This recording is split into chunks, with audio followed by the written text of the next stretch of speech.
Working sa food and beverage industry and you want to become a virtual assistant. So ano ba yung niche na perfect sa'yo? That's the question of our commenter here.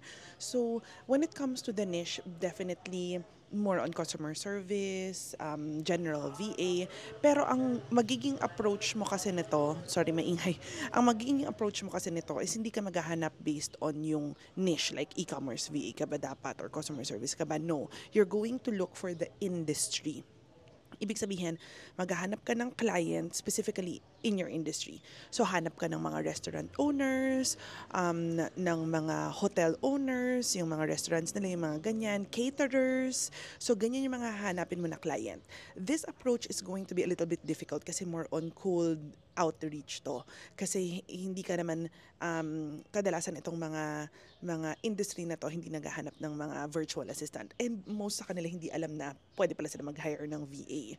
So, ang gagawin mo, if gusto mo ng warm leads, then you can look for opening sa LinkedIn ng mga restaurants, hotels, caterers, or hanap ka rin sa OLJ, Upwork, JobStreet, yan. So, you can look dun sa mga usual job platforms natin.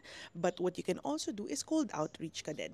Sell yourself, look for a direct client, maghanap ka ng, mag-approach ka sa mga restaurants, mga caterers, tapos benta mo ngayon yung services mo. But take note na you have to highlight yung experience mo na under food and beverage ka. Ano ba yung mga ginagawa mo? You have to list down all of your transferable skills. Like ano yung mga skills or job description mo, mga responsibilities mo during yung sa previous work mo na pwede mong dalhin na sa virtual assistant, na pwede mong ibigay na service doon sa ina-applyan mo na trabaho or yung binibentahan mo ng service mo.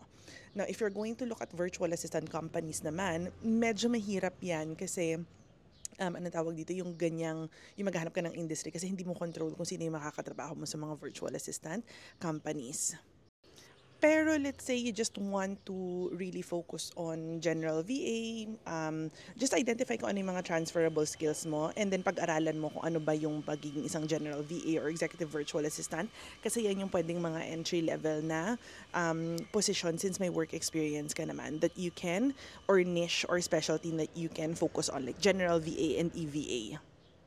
I think you can also do logistics if I'm not mistaken kasi 'di ba meron yan parang mga inventory. So anything that has to do with logistics or inventory can be something na pwede mo ring pasukan or you can highlight as your skill. But yeah, ngayon lang on the top of my head ang naisip ko really EVA or GVA would be the best niche that you can start off with this work experience that you have.